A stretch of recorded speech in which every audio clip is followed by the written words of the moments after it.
누가복음 13장 22절에서 30절까지의 말씀입니다. 우리 함께 읽도록 하겠습니다.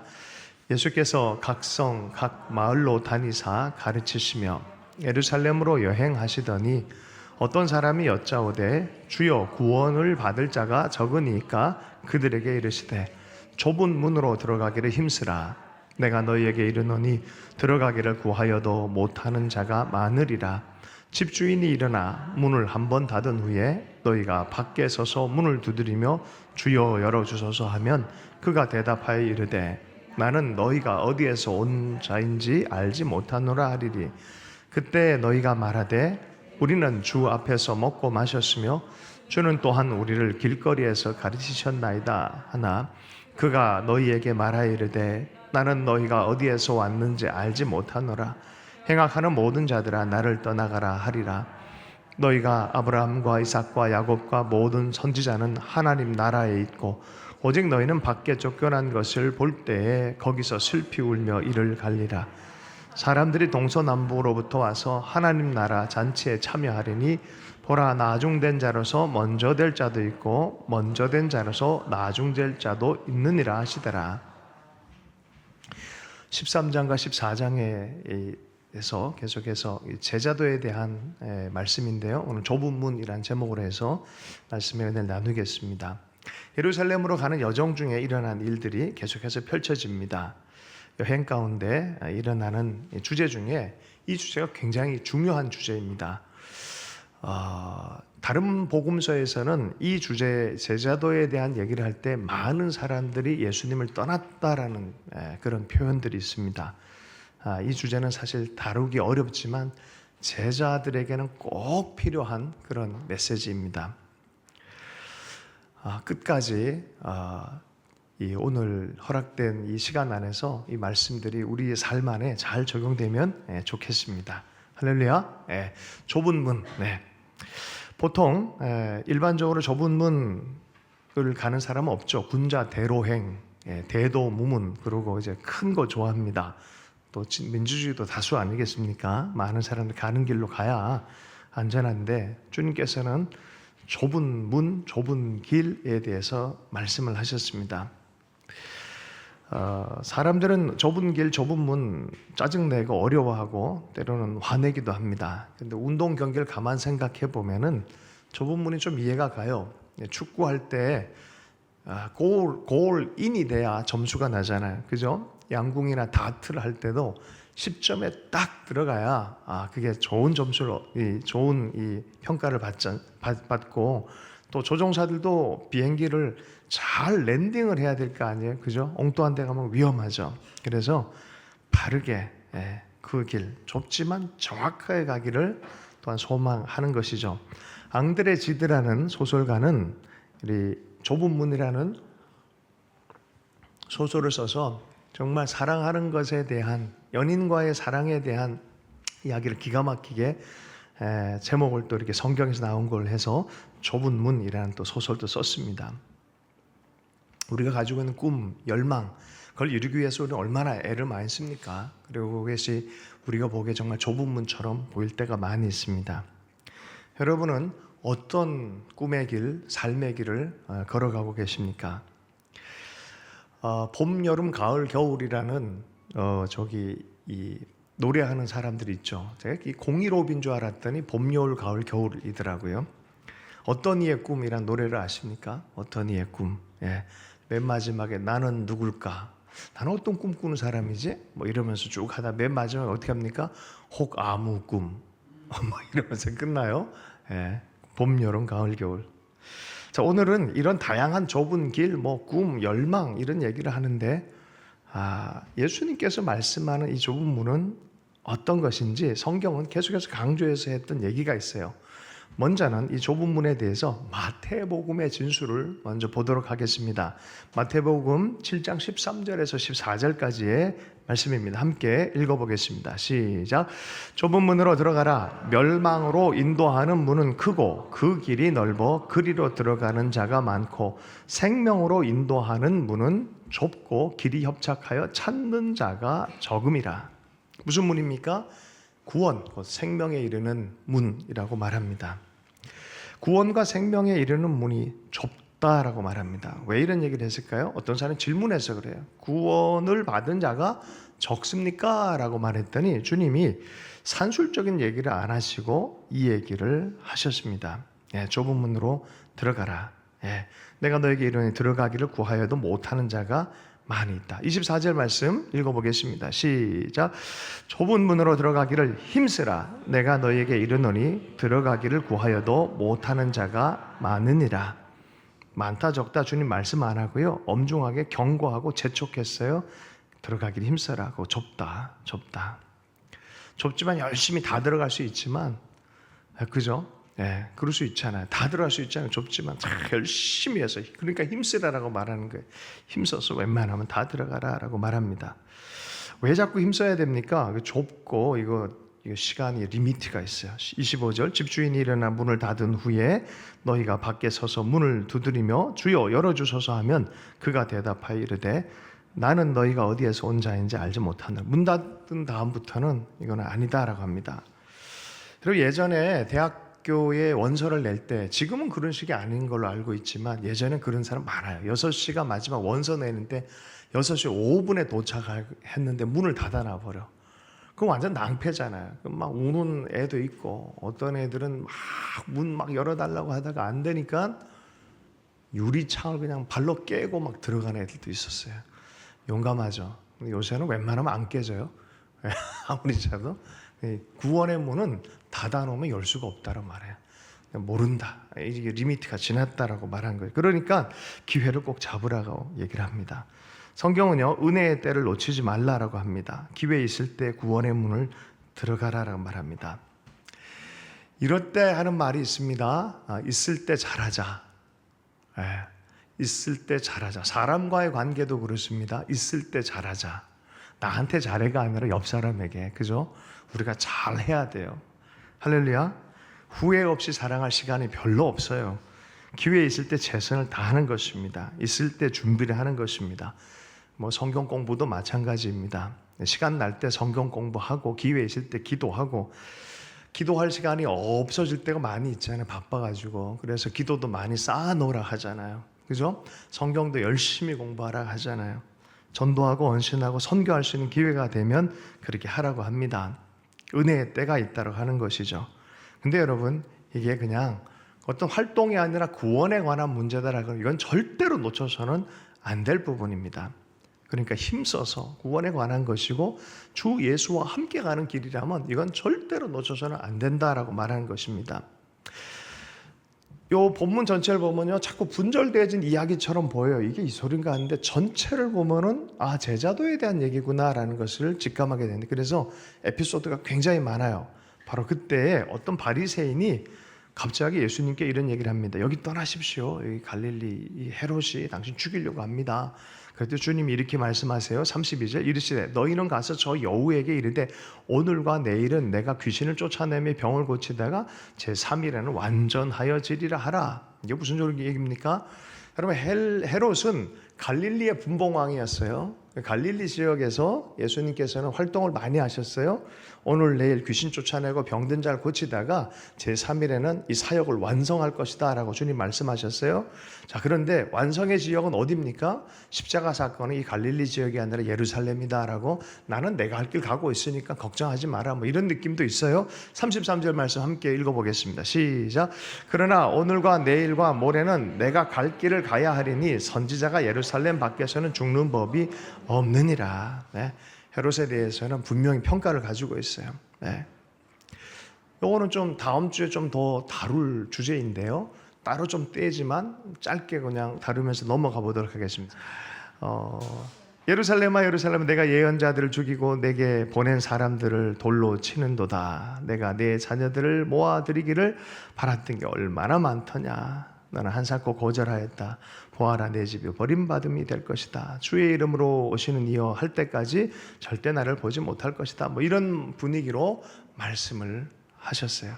예수님께서는 예루살렘을 향해서 간 길을 가고 계셨습니다. 근데 주님이 자기 스스로를 암탉에 비유를 하세요. 암탉. 어떻게 해요? 여러분 그거 본 적 있으세요? 암탉이 불에 굴려 죽었어요. 그런데 그 암탉이 병아리를 품고 삐약삐약하는 병아리를 다 살리고 자기가 죽은 그런 거 본 적 있으시죠? 마치 거기에 비유해서 말씀을 하고 있어요. 예루살렘이 앞으로 불과 여러 가지 심판이 있을 텐데 그 정말 보호하던 마음으로 이렇게 했는데 결국 너희들이 버림받는다라는 그런 주제를 갖고 있어요. 암울한 주제이죠. 미래에 대해서 부정적인 어떤 메시지들이 이렇게 올 때 주님께서는 기회의 문이 있을 때 너희들이 기회를 붙잡아라가 끊임없이 말씀하셨어요. 여러분, 인생의 마지막 기회는 예수 그리스도, 성령 하나님, 할렐루야. 우리 삶이 어딜 가든지 그분의 음성을 듣고 그분께 손을 내밀고 그분과 함께 가기를 결정할 때는 여러분 소망이 생기는 줄로 믿습니다. 예루살렘을 이걸 몰랐어요. 이건 좀 다음 주에 좀 더 다루도록 하고, 그러므로 주님이 활동하시는 그 시간은 은혜의 때예요. 주님을 부를 수 있고 주님을 가까이 할 수 있고 주님 앞으로 나아가는 그 시간 자체가 은혜의 때인 줄로 믿습니다. 고린도후서 6장 2절의 말씀 함께 읽어보겠습니다. 시작. 이르시되 내가 은혜 베풀 때 너에게 듣고 구원의 날에 너를 도왔다 하셨으니 보라 지금은 은혜 받을 만한 때요 보라 지금은 구원의 날이로다. 그리스도 예수 다가오는 위기에 대해서 예루살렘 너희가 하나님의 나라와 그 평화의 길을 알았더라면 참 좋을 뻔했다라고 말씀합니다. 시간의 좁은 문이에요. 기회 있을 때 꼭 잡기를 축복합니다. 계속 계실 것 같은데 아니죠. 삶이 참 몰라요.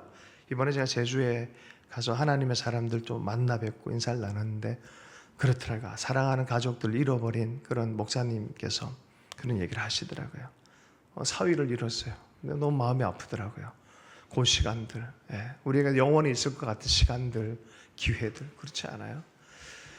여러분 소중하게 생각하고 지금 은혜를 붙잡는 여러분 되기를 축복합니다. 두 번째는 또 좁은 문에 대해서 말씀하는데 연거푸 네 가지 사건이 반복되어 있는 같이 있는 것인데요. 같은 주제예요. 십자가 겸손의 좁은 문을 들어가라라는 그런 의미를 말씀하는데요. 예수님이 식사 자리에 초대를 받았는데 네 대상에게 말씀하십니다. 첫 번째는 율법교사와 바리새인들에게, 두 번째는 손님 전체에게, 세 번째는 집주인에게, 그리고 마지막은 경건한 말을 불쑥 끼어들면서 했던 손님들에게 이렇게 네 번의 얘기를 하십니다. 자, 그 식사 자리에 우리도 함께 초대받았다 생각해봐요. 다 식사 자리에 이렇게 왔습니다. 예수님도 함께 오셨습니다. 그리고 예수님 앞에는 맞은편에 수종병 앓는 부종이 많은 그 환자가 같이 앉아있는 그런 분위기를 생각해 보십시오. 바로 그때 율법교사와 바리새인들도 초대받았는데 율법교사와 바리새인들한테 얘기를 합니다. 안식일에 병 고치는 것이 합당하냐라고 묻습니다. 안식일에 병 고치는, 이 주제는 한번 다뤘던 주제잖아요. 예수님이 또 그렇게 물으세요. 그렇다 그러면 율법을 어기는 자가 되고 그들의 의식 안에서는 아니다 그러면 무정한 사람처럼 보이기 때문에 애매한 경우죠. 주님께서는 교리도 아니고 자기 안에 있는 선입견도 아니고 자기가 선호하는 어떤 종교적 스타일도 아니고 지금 당장 생명 살리는 일에 집중하고 있어요. 생명 살리는 일, 살리는 일이 중요하다. 여러분 주님과의 만남이 그런 거예요. 사실은 주님 만나는 사람은 살아나는 줄로 믿습니다. 여러분 만나기를 열망하는 그런 갈망이 우리 가운데 계속 있기를 원합니다. 왜냐하면 예배의 본질은 마음으로 만남이 우선이기 때문에 그래요. 그게 다예요. 사실은 하나님과의 만남이 생명이에요. 그러니까 마음과 마음으로 만나고 그랬을 때 하나님의 말씀 안에서 또 터치 안에서 살아나는 것이 본질일진데, 보세요. 안식일이다 그러고 규례가 이렇다 그러고 앞에는 사람 죽고 있는데 가만 냅둔다고요? 얼마나 종교적인 사람들이에요. 이 사람들 성경을 많이 안다는 사람이고 기도에 열심히 있다는 사람들이었어요. 근데 앞에 있는 사람들에 대해서는 터치하지 못하고 살려내질 못하고 있는 거예요. 종교성만 갖게 되면 바리새인들처럼 돼버려요. 그래서 우리가 사랑으로 사람을 살리는 삶이 진짜 기독교인들이 걸어가야 될 삶이라는 것을 여러분 꼭 잊으면 안 되는 줄로 믿습니다. 말세가 되면요 나타날 교회 하나가 있는데 라오디게아 교회라 그래요. 이 교회는 자기가 되게 부유한 줄 알아요. 하나님과 세상을 왔다 갔다 하고 차지도 더없지도 않고 적당하게 대충 그렇게, 그리고 자기는 최고로 잘 신앙생활을 한다라고 생각합니다. 집에 방문해 봤더니 문패에 기독교인, 어느 교회 교인 다 이렇게 붙어져 있어요. 붙어 있어요. 자, 그런데 예수님께서 오셨는데 그리스도인의 집 그러니까 당연히 초인종 열고 열어주면 들어가서 함께 먹고 마시고 얘기를 좀 할 줄 알았는데 문을 안 열어줘. 아니죠, 이거는. 그죠? 문을 열어가지고 반 정도만 들어오게 해. 이것도 문제이죠. 예수님은 사실 우리의 문을 열고 우리의 문을 열면은 들어가서 먹고 마시고 잠깐 방문이 아니라 거주하시길 원하시는 하나님이신 줄로 믿습니다. 종교 개념으로만, 종교적 행위로만 하는 것이 그것이 하나님 원하는 게 아니라 어떻게 해요? 주님을 모셔드리는 거예요. 겸손하게 그분을 섬기기로 결정하는 거예요. 실제로 내 삶에 그분이 걸어 들어오셔서 살아계신 하나님으로 만나기를 원하고 계신 줄로 믿습니다. 주님 그런 거예요. 나는 이 사람 살리길 원한다. 이 사람 살리길 원한다. 자, 두 번째는 손님들에게 말합니다. 이건 뭐 일반 원리로 우리에게 주어지긴 하는데 14장 11절의 말씀입니다. 함께 읽겠습니다. 시작. 무릇 자기를 높이는 자는 낮아지고 자기를 낮추는 자는 높아지리라. 멋지게 대접받고 주인이 알아주는 그런 자리에 자꾸 청함받은 자리, 높은 자리를 택해가지고 그렇게 하지 마라. 갔을 때 낮은 자리로 내려가라 라고 말하면서 자기를 높인 자는 낮아지고 자기를 낮춘 자는 높아지리라. 여러분 여기서 조금 더 생각을 해보면 좋겠어요. 많은 사람들이 하나님 나라 일을 하면서도 하나님이 좀 하나님 나라 안에서도 돋보이길 원하는, 가끔 가다가 뭐 이게 기도해주고 뭐 특별히 은혜가 많이 떨어진다 뭐 그런 집회를 이렇게 가끔 초대받아 갈 때가 있어요. 와주십시오 하고 갈 때가 있습니다. 그럼 맨 앞에 뭐가 있냐면 VIP석이 있어요. 그 자리에 쫙 앉혀지죠. 그죠? 그리고 거기서 좀 뭔가 특별한 어떤 존재로 대우받기를 또 원하는 그런 마음들이 있습니다. 이런 말이 있어요. 인정은 그것을 요구하는 사람을 피해 다닌다. 우린 다 인정 욕구가 있어요. 근데 인정은 그것을 요구하는 사람들을 피해 다닌다. 자연스럽게 이렇게 세워지는 것들에 대해서 기다리지 못하고 스스로가 인정받으려고 하는 노력들.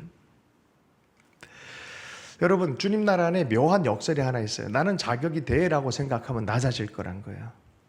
나는 자격이 안 되는데 은혜로 여기를 날 인도해 주셨네. 그렇게 생각하면 이게 은혜의 자리로 인도함 받습니다. 성경의 원리예요. 이건 내가 은혜의 자리에 있네라고 생각하면은 은혜 가운데로 인도함 받습니다. 생각해 보세요. 예수님이 초대를 받았어요. 근데 바로 옆에 자리나 뒷자리, 옆자리에 훌륭한 율법 교사나 바리새인이 앉아 있지 않아요. 누가 앉아 있어요? 수정병 환자가 앉아 있어요. 그러니까 누군가가 자리를 이렇게 하고 주님이 앉은 자리가 어디라고요? 조금 분류상으로 보면 조금 이렇게 낮은 자리에 앉혀놓은 거죠. 주님이요 계속해서 얘기합니다. 세 번째는 집주인한테 얘기를 합니다. 이게 맥락이 같이 이렇게 연결되어 있어요. 12절에서 14절까지 말씀을 한번 읽어보겠습니다. 시작. 또 자기를 청한 자에게 이르시되 내가 점심이나 저녁이나 베풀거든 벗이나 형제나 친척이나 부한 이웃을 청하지 말라. 두렵건대 그 사람들이 너를 도로 청하여 내게 가품이 될까 하노라. 잔치를 베풀려거든 차라리 가난한 자들과 몸 불편한 자들과 저는 자들과 맹인들을 청하라. 그리하면 그들이 갚을 것이 없으므로 내게 복이 되리니 이는 의인들의 부활시에 내가 가품을 받겠음이라 하시더라. 주인한테는 정색하면서 얘기를 하셨어요. 벗이나 형제나 친척이나 부한 이웃을 청해서 나중에 도로 가품 받는 뭐 그렇게 기브 앤 테이크. 야 오늘 내가 밥 살 테니까 다음에 너 사.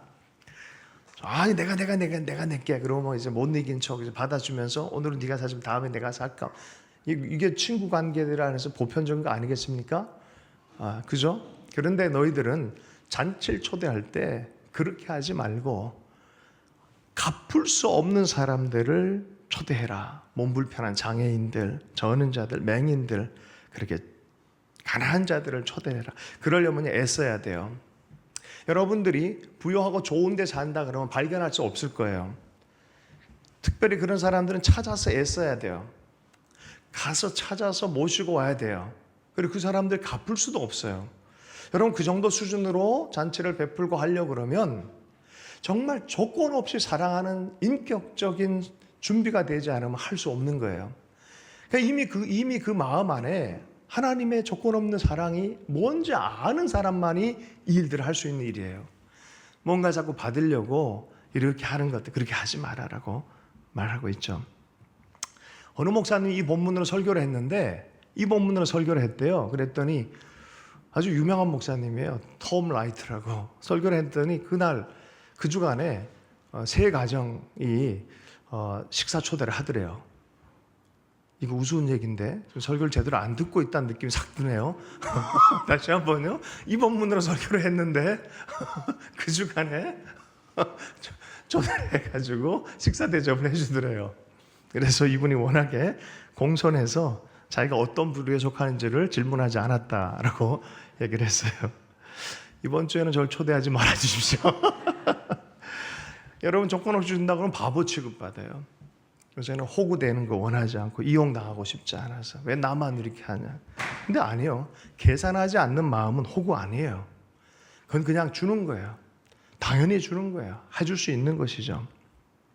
주님께 급진적인 제안을 하신 거예요. 제자도란 이런 것이다. 하나님 나라가 풍성히 너희들 마음 안에 있어서 조건 없이 살아낼 수 있는 그 삶의 자세를 가지라라고 하는 거죠. 그랬으면 좋겠어요. 그죠? 우리의 사랑과 섬김이 이런 사랑과 섬김에 대해서 나중에 야, 너 참 나 닮았다 하면서 주님 나라, 주님 얼굴 볼 때 보상을 받는 그런 신앙의 열매가 있기를 소원해 봅니다. 자, 네 번째입니다. 이번에 같이 있던 경건한 손님들에게 또한 비유를 베풉니다. 15절, 16절 말씀을 함께 읽어보겠습니다. 시작. 함께 먹는 사람 중에 하나가 무릇 하나님 나라에서 떡을 먹는 자는 복되도다 하니 이르시되 어떤 사람이 큰 잔치를 베풀고 많은 사람을 청하였더니 어떤 사람이 갑자기 그 예수님 얘기 들으니까 너무 좋아서 함께 밥 먹는 자들은 뭐 복되다라고 하나님 나라에서 떡 먹는 자들은 복되다 하니까 예수님 비유를 하나 듭니다. 유명한 비유입니다. 어떤 사람이 성대한 만찬을 베풉니다. 그리고 주위에 있는 사람 오라 그럽니다. 다 올 것 같이 기다리던 사람이 초청장을 다 줬는데 다 못 오게 됐어요. 어떤 사람은 밭을 또 새로 사서 밭갈이 또 뭐 소 시험 또 결혼을 해가지고 지금은 못 간다라는 이유가 다양합니다.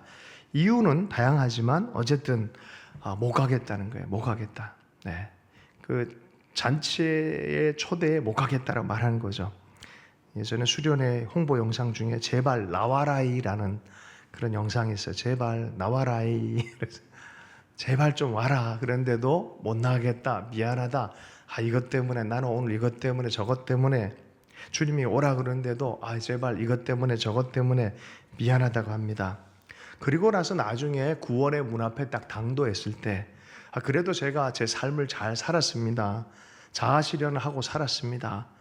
내 속에 있는 것들 그 소망의 삶을 잘 살았습니다. 나름 만족하면서 살았습니다.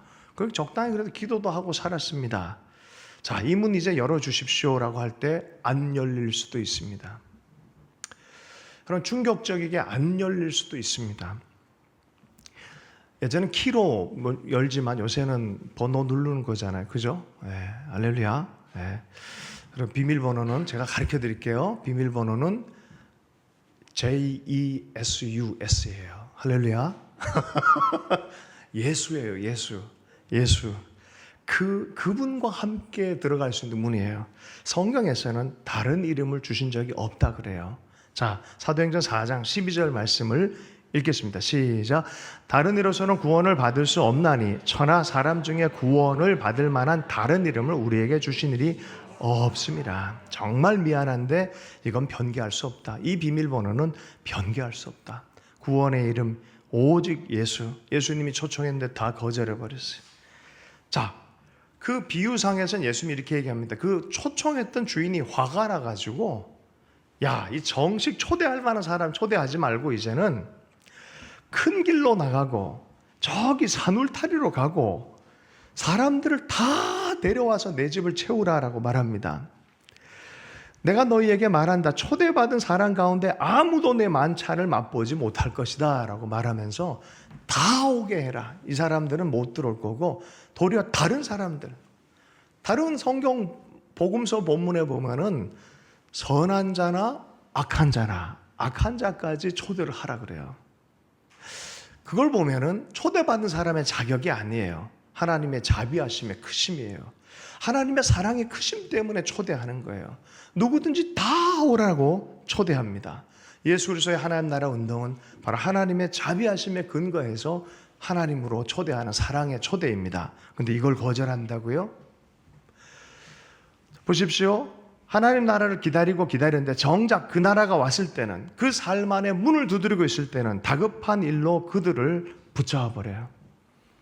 그 다급한 일이라고 생각하는 것이 문에 못 들어가게 해요. 붙들어 버려요. 여러분, 기회 있을 때 잡기를 축복합니다. 예.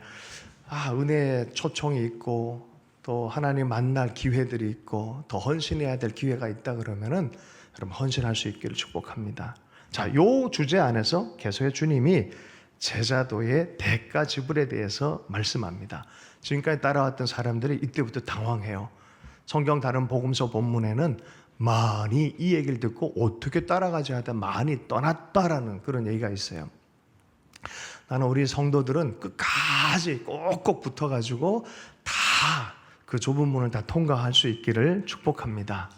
이 부분부터 주님이요 정색을 하세요. 나는 너희들 구경꾼으로 부른 적 없다. 너희들을 군사로 불렀다. 신병으로 불렀다. 자세 교정하고 분명한 태도를 갖고 하나님께 헌신해라. 예수 그리스도께 헌신해라 라고 말씀하는 것이죠. 주님을 따라오려고 할 때 일어나는 많은 어려움들 극복해라. 대가 지불하고 따라와라 라고 말씀하는 거죠. 캠브리지에 방문한 무디 얘기는 우리 유명한 얘기입니다. 무디 목사님 정말 못 배운 분이지만 엄청난 하나님의 사람으로 복음을 전할 때 영국 런던에서도 초대를 했어요. 아주 유명한 학생들이 다 있고 한데 설교를 하는데 애들이 설교 내용보다 자꾸 문법이 어디 틀렸네, 말을 왜 저렇게 하나 그러면서 무시를 하기 시작했어요. 설교하고 내려왔는데 정식으로 갖고 와서 이런 부분, 이 문법 틀렸고 발음 틀렸고 막 이렇게 갖다 댄 거예요. 무디 목사님이 듣다가 뭐라고 얘기했죠? 나는 문법 잘 모르고 이거 많이 틀린 사람이지만 주님께 순종해서 복음을 전하는데 그렇게 똑똑한 당신들은 뭐 하고 있습니까? 라고 말하는 거예요. 뭐 하고 있습니까?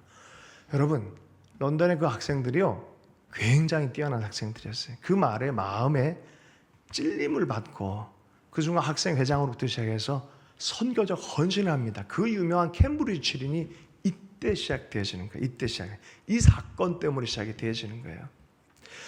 여러분, 찔림을 받고 주님 앞에 대가 지불할 수 있는 것은 행복한 사람들입니다.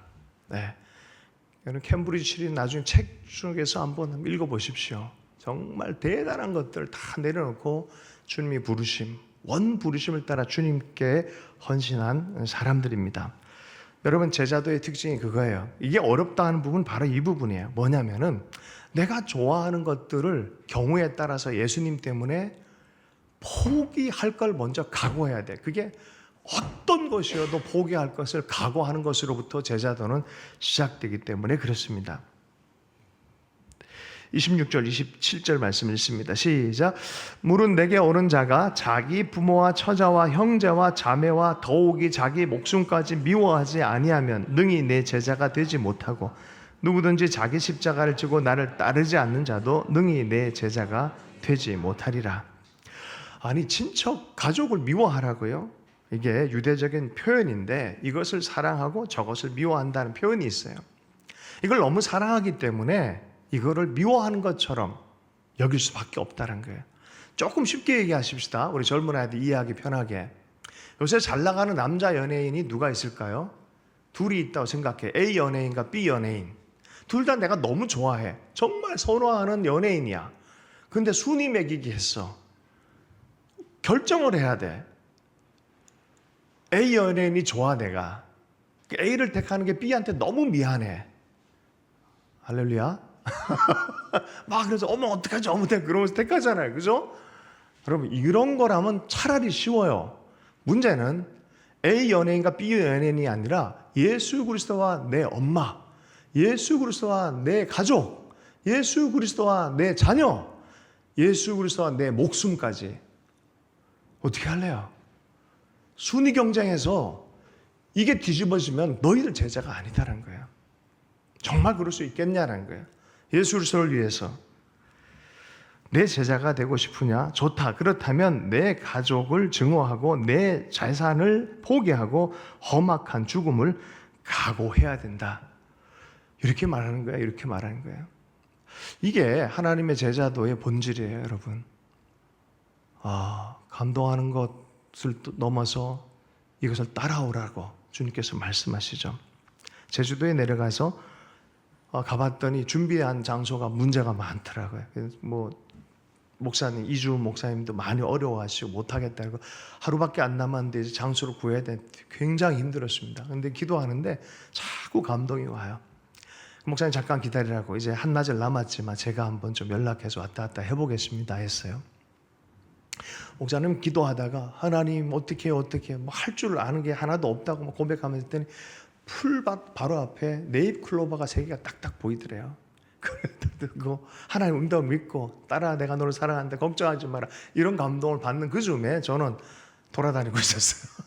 돌아다니면서 한 교회를 갔더니 제 친구 목사가 목회하는데 아주 아름답고 귀한 방주교회라고 있어요.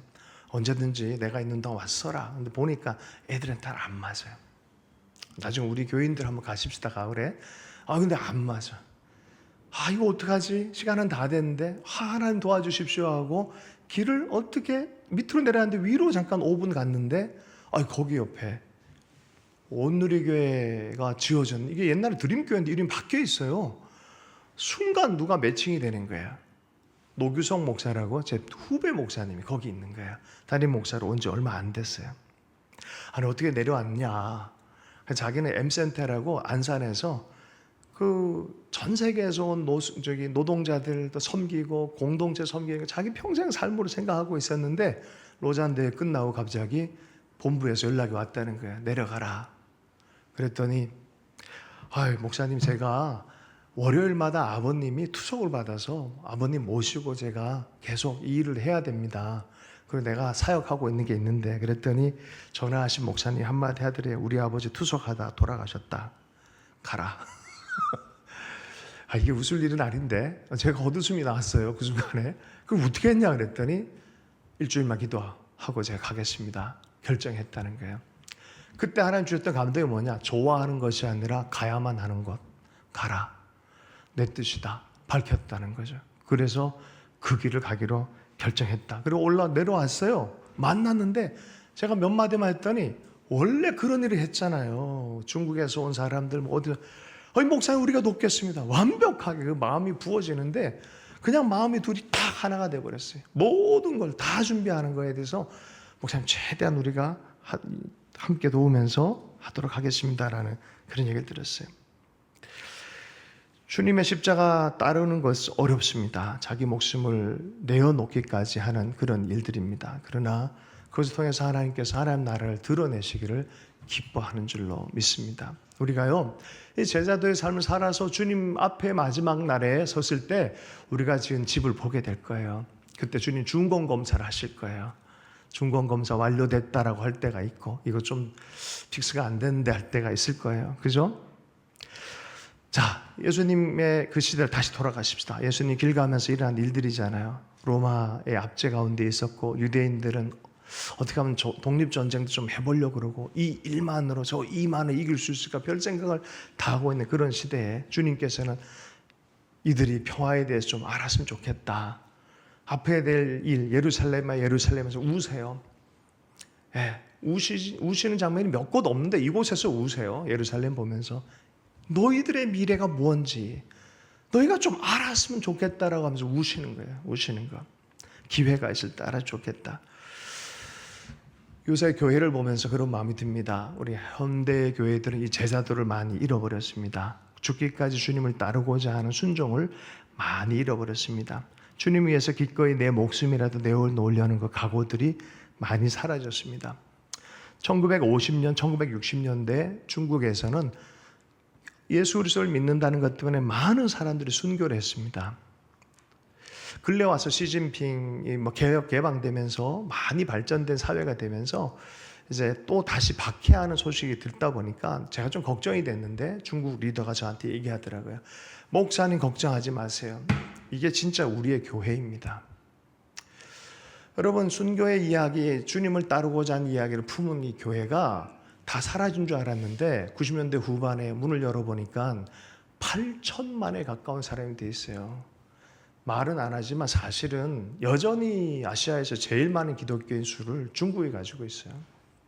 8천만에 8천만. 네. 많게는 1억까지도 봅니다. 근데 이들이 어디서부터 시작됐습니까? 1950년, 60년에 예수 그리스도를 향한 주기까지 충성한 이 제자도에 있습니다. 누가복음 14장 33절 35절 마지막으로 읽어보도록 하겠습니다. 함께 읽습니다. 시작. 이와 같이 너희 중에 누구든지 자기의 모든 소유를 버리지 아니하면 능히 내 제자가 되지 못하리라. 소금이 좋은 것이나 소금도 만일 그 맛을 잃으면 무엇으로 짜게 하리요. 땅에도 거름에도 쓸데없어 내버리리라. 들을 귀가 있는 자들은 들을지어다. 버려야 된다고 말해요. 버릴 결심을 해야 된다고 말합니다. 계획이든 사람이든 주님과 함께하는 길이라고 하면 버릴 결심을 해라라는 거예요. 그런 각오까지 하고 따르라라고 말합니다. 이 차이 잘 됐다 미워했는데 뭐 그런 거 아니에요. 너무너무 사랑했는데 하나님께서 가라 그러면 가는 것, 그런 얘기를 하는 거예요. 누가복음 14장 33절 말씀에 메시지 성경의 번역본을 한번 읽어보겠습니다. 한번 읽어보겠습니다. 시작. 간단히 말하겠다. 계획이든 사람이든 너희에게 가장 소중한 것과 기꺼이 작별할 각오가 없으면 너희는 내 제자가 될 수 없다.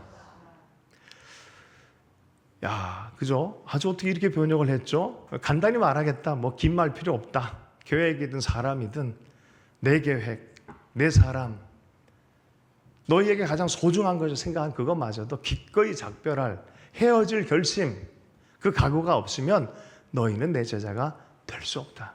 하나님의 뜻에 맞는 삶 위에서 생명까지 내놓을 수 있는 이것이 제자도의 길이다라고 말하는 것이죠. 만약에 그것을 잃어버린다 그러면 맛을 잃어버린 소금이 될 것이다. 너희들은 무용지물이 될 것이다. 그리스도인이라고 하지만 맛을 잃어버리고 빛을 잃어버린 그런 사람이 될 것이다 라고 말하는 것이죠. 마틴 로이드 존스 목사님이 이런 얘기를 했습니다.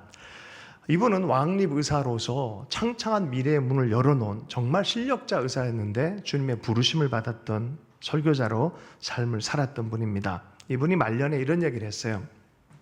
많은 사람들이 그리스도인다운 삶을 사는 것을 어려워하는 이유는 영적으로 자기 자신을 과보호하기 때문이라는 것을 나는 점점 확신하게 된다. 너무 자기 자신을 과보호하기 때문에 일어난 일들이라는 것이죠. 제자도는 자기 보호가 아니죠. 주님을 위해서 자기를 내던지는 것이 제자도입니다. 여러분, 육신의 일과 영을 따르는 일은 이렇게 구분이 되어져요. 주님을 따르고자 하는 것이 바로 영의 일입니다. 로마서 8장 13절입니다. 너희가 육신대로 살면 반드시 죽을 것이로되 영으로서 몸의 행실을 죽이면 살리니. 여러분, 주님을 마음에 품고 그분과 마음으로 동행하며 동역하는 그 일을 위해서 온전한 헌신. 89세의 목사님이 마지막으로 책을 쓰셨습니다. 이분은 All Souls Church의 담임 목사님이시고 세계적인 복음주의의 지성, 기독교의 교황이란 별명도 가지고 있는 분이 책을 쓰셨어요. 89세 때 쓰신 책의 이름이 급진적 제자도입니다. 급진적 제자도. 제자도에 대해서 마지막으로 쓰시고 91세 2011년에 돌아가셨습니다. 2009년에 책을 쓰시고 2011년에 돌아가셨습니다. 돌아가시기 몇 달 전에 제가 그 교회를 방문해서 그분의 책에 대해서 감사 편지를 썼어요. 엽서로. 그랬더니 못 만난다. 내가 한국에서 본 청년인데 청년 시절에 참 이런 것들을 좀 많이 마음에 새겼다 그랬더니 엽서를 주면 자기가 전달해 주겠다. 정확하게 이렇게 약속을 해서 고맙다는 표현을 이렇게 했어요. 근데 그리고 얼마 안 돼서 돌아가셨기 때문에 제가 이게 확 박혀버렸어요. 여러분, 돌아가실 때는 진심이에요. 마지막 책은 진심이에요. 웬만한 작가들의 마지막 책은 일생 전체 살았던 것의 마지막 책을 주의 깊게 보십시오. 엑기스에 뭐라고요? 급진적 제자도. 급진적 제자도. 몇 가지를 얘기를 하지만 마지막 부분에서 조금 나누고 마무리하겠습니다. 급진적 제자도에 이분이 하는 것은 정말 세상에 순응하지 않고 대안적인 진리와 순례하는 순종하는 공동체로 그렇게 살아가라. 예수님을 닮아가며 살아가고 그리고 성장이 아니라 성숙의 삶을 주님 안에 살아가길 바란다. 그리고 창조 세계를 돌보는 이 땅에도 만물에 대한 관심도 가지면서 정말 그리스도인다운 돈이나 소유나 화려함에 눈 빼앗기지 말고 단순한 삶을 살아가면서 우리의 삶 전체에 허락되어진 개인의 삶, 공동체의 삶, 또 이 세상의 삶마저도 시민의 삶으로서 균형 잡힌 책임의식으로 순례자이지만 또한 여기 시민으로도 살아야 되니까 그런 책임의 삶, 예배자이면서 이 세상을 향한 증인의 삶을 살아가라. 근데요, 뒷부분에 두 가지가 제 마음을 이렇게 크게 울렸어요. 그게 뭐였냐면, 따라서 하겠습니다. 의존성. 예. 의존성은 뭐냐면은 하나님 없이 살려는 것들을 포기하라는 거예요. 하나님을 의존하며 살라는 것이에요. 여러분, 죄는 하나님 없이 살려는 것이에요. 본질적으로. 여러분, 하나님께 의존하도록 부름받은 사람들인 줄로 믿습니다. 이분이 89세 되니까 의존성에 대한 것이 더 깊이 묵상됐다 얘기를 하면서 드라이빙 미스 데이지라는 그런 영화를 소개를 이렇게 했어요. 처음에는 운전기사가 마뜩치가 않아가지고 싫어하고 막 흑인 운전수 싫은 거죠. 근데 이 할머니가 점점 그에게 마음을 터놓고 의존하기 시작하며 진실한 친구가 되어지는 과정, 드라이빙 미스 데이지예요. 네. 자, 그것처럼 인생의 삶 전체가 그렇다는 거예요. 하나님께 의존하는 거. 여러분, 늙다 보면 우리가 어느 순간에 80세, 90세, 100세 될 거예요. 그때 여러분, 하나님을 의존하는 법 못 배운 사람들은 굉장히 힘들 거요. 그죠? 하나님께 온전히 내어놓는 삶과 죽음 모든 부분에서 의존하는 거. 하나님 앞에 의존자로 살 거냐, 아니면 하나님 없이 독존자로 살 거냐. 성경은 딱 나눠버립니다. 의존자로 사는 것이 바로 제자도의 본질이다라고 말합니다. 마지막으로 죽음, 역설, 죽음을 통한 생명에 대해서 도전해요. 많은 사람들이 왜 죽지 못하냐? 지금 당장 죽는 일에 어려워지냐? 자아 중독이 있어서 그렇다는 거예요. 자기 보호, 자기 위로. 그러다 보니까 도리어 더 외로워지고 더 효용성이 없어져요. 그러나 죽고자 하고 하나님처럼, 예수처럼 하나님을 위하고 사람들을 섬기기로 내 삶을 투신하고 올려놓을 때 하나님이 펼쳐가는 하나님 나라의 아름다움, 역설이라는 거예요. 이게 약함 가운데 하나님 강함을 경험합니다.